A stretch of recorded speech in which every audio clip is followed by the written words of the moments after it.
S'il vous plaît les gars, mettez-moi président de la CAF. Je vous le dis les gars sérieusement. Je vous le dis très sérieusement les gars. Chaque jour qui passe où cet homme sera président de la CAF, le football africain creusera encore plus sa tombe, comme ça vous savez les frères. Comment ça tu veux passer à 28 équipes?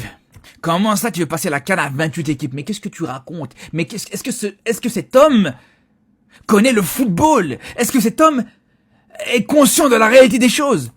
Tu galères déjà. On galère déjà à organiser des CAN à 24 équipes. Je parle pas forcément du Maroc et de la Côte d'Ivoire qui ont fait des bonnes CAN. Mais là, actuellement, pour la prochaine CAN, la Tanzanie, l'Ouganda et le Kenya, qui sont les prochains organisateurs, ils galèrent déjà à 24 équipes.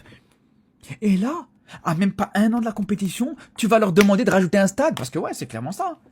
Tu rajoutes 4 équipes, c'est rajouter un stade, quasiment. Mais on est où? Mais qu'est-ce qu'il faut? À quoi il joue? C'est du grand n'importe quoi chaque semaine qui passe. Le football africain continue à se ridiculiser de plus en plus. Le football africain continue à sombrer de plus en plus. C'est là où je vous dis, virez-moi ça les gars, virez-moi ça, mettez-moi président de la CAF, je vous le dis les frères, on va faire le ménage. On va redresser le football africain, je vous le dis les frères. Je m'y engage personnellement. Grosse nouveauté de la CAF, les amis. Cette fois-ci, c'est officialisé par Patrick Motsepe, le président de la CAF. C'était dans les petits papiers déjà depuis quelques mois. Maintenant, la Confédération africaine de football vient d'annoncer une révolution au sein du football africain. Premièrement, à partir, donc, non pas de la prochaine CAN, mais de la suivante, la CAN passera à 28 équipes au lieu de 24. À l'heure actuelle, plus de pays seront donc qualifiés. Et important aussi de le noter, il va y avoir, comme c'est déjà le cas dans la zone UEFA par exemple, la Ligue des Nations. On aura droit à une Ligue des Nations africaine. Alors, il y aura certainement encore des détails qui seront annoncés dans les prochaines semaines, mais on aura donc droit à cette Ligue des Nations africaine qui va vraisemblablement remplacer les matchs amicaux. Et ça sera intéressant parce qu'on va justement avoir beaucoup de derbies parce que cette Ligue des Nations africaine sera sous un format de zone régionale. Donc, grosso modo, une équipe d'Afrique de l'Ouest va affronter une équipe d'Afrique de l'Ouest. On va pas faire jouer, je prends un exemple évidemment les amis, mais l'Algérie face à l'Afrique du Sud. Voilà, on va essayer de regrouper les nations par zone géographique. Donc, évidemment, on aura des derbies assez chauds. Voilà ce qui est prévu pour l'avenir du côté de la Confédération africaine de football.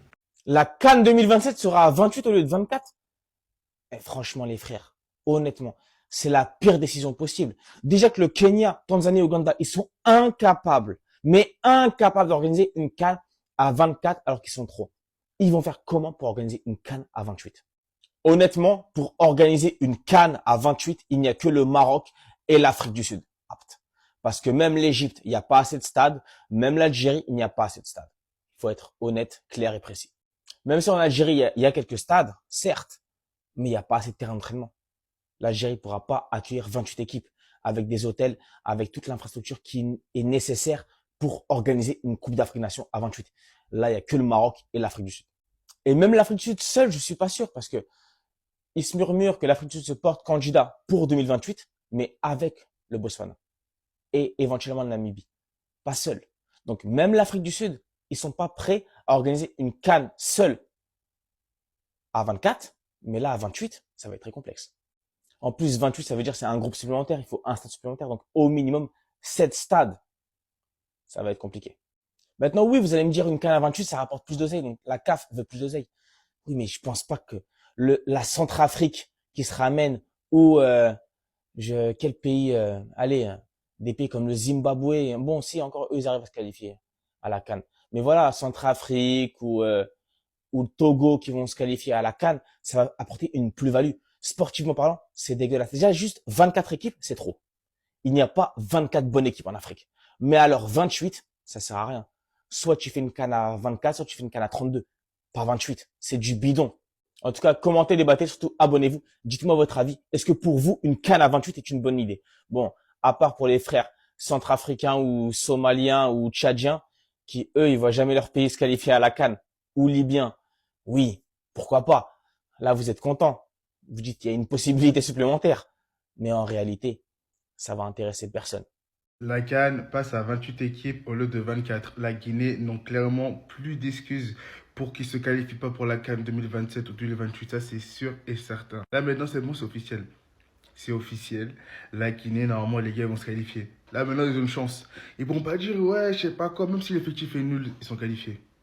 Voilà, au moins c'est dit. La Guinée est qualifiée, Ghana est qualifié, Cap-Vert est qualifié. Bref, tous les pays là qui étaient bons à la CAN précédente, ils ont intérêt à se qualifier. Là maintenant, le 2-24, il y en a 28. Voilà. Donc qui dit 28, dit, je pense, normalement, les 16e de finale, je pense. Je pense que ça va être les 16e de finale. Ou sinon, il y aura des barrages, je sais pas. Ça va changer en tout cas. Mais la Guinée a intérêt à se qualifier. Là, c'est bon, ils ont plus d'excuses. Oh non. Oh oui. Bonne nouvelle pour le Congo Kabassé. La Coupe d'Afrique passe à 28 équipes au lieu de 24. Là, c'est bon, il n'y a plus d'excuses. Là, vous n'allez plus surveiller le fleuve. Vous pouvez participer. Mais, bon, ça mise en solitaire parce que Bino te Bino défaite 6-0, 5-0. La famille président de la CAF annonce officiellement, M. Patrice Motsepe dit que désormais la CAN, la Coupe d'Afrique, passe aux 28 pays au lieu de 24.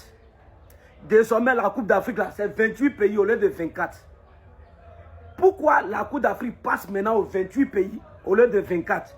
C'est ça la vraie raison. Et je pense que cette décision, en tout cas, moi, pour la sincérité et pour le meilleur avenir de l'Afrique, et pour aussi permettre à les sélections, à différents pays, de s'impliquer et de jouer à fond et de se donner avec corps et âme et courage, de faire que c'est passé au 28, c'est une très bonne idée, une très bonne décision, c'est une très bonne méthode.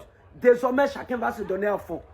Pourquoi la CAN est passée à 28 pays au lieu de 24? Je vous explique. C'est-à-dire, les dernières CAN qu'on a joué 2019, 2022, 2023, 2025, la CAN, c'était très bien. C'était 24 pays, c'était vraiment très bien. Mais le problème était qu'il y avait 6 places pour meilleur troisième. Pourtant, il y avait 6 poules. Vous comprenez un peu, il y avait 6 places pour meilleur troisième. Pourtant, il y avait aussi 6 poules. Donc, ça veut dire que chaque équipe se battait seulement pour gagner au moins un match. Dès que tu gagnes un match, tu es qualifié pour les 8e de finale. Donc maintenant, au lieu de 6 places, ça va réduire à 3 places. Voilà, ça veut dire ils vont prendre aussi 3 équipes pour ajouter. Donc ça va réduire à 3 places. 3 places, c'est-à-dire que tu dois faire l'effort d'avoir le minimum 5 points pour être meilleur troisième. Voilà comment la CAF a compris. Tu dois faire l'effort d'être au moins meilleur troisième avec 5 points ou bien 6 points. Voilà, ça veut dire que tout le monde va s'impliquer maintenant. Tu continues match nul, ou bien tu as gagné un match, tu as perdu le reste, tu as te qualifié, ça va devenir compliqué. Donc la décision de la CAF, elle est très bonne. Ça va permettre à chaque pays de s'impliquer, de jouer, de se donner en force, en corps et en âme. Et c'est ce qu'on a besoin pour que la compétition soit vraiment au top, pour que ça soit animé, pour que tout le monde se donne à fond. Parce que quand meilleur troisième, fait que là, il y a beaucoup de pays qui ne jouent pas ballon, qui sont là, ils luttent un peu, ils gagnent un match, ils sont au calme. Ils savent que peu importe le temps, ils vont se qualifier. Maintenant, il y a plus ça encore. Pour être même meilleur troisième maintenant, là, ils vont lutter. C'est là qu'on va regarder Frère Coupe d'Afrique. En tout cas, je suis très d'accord avec la décision de la CAF. Merci.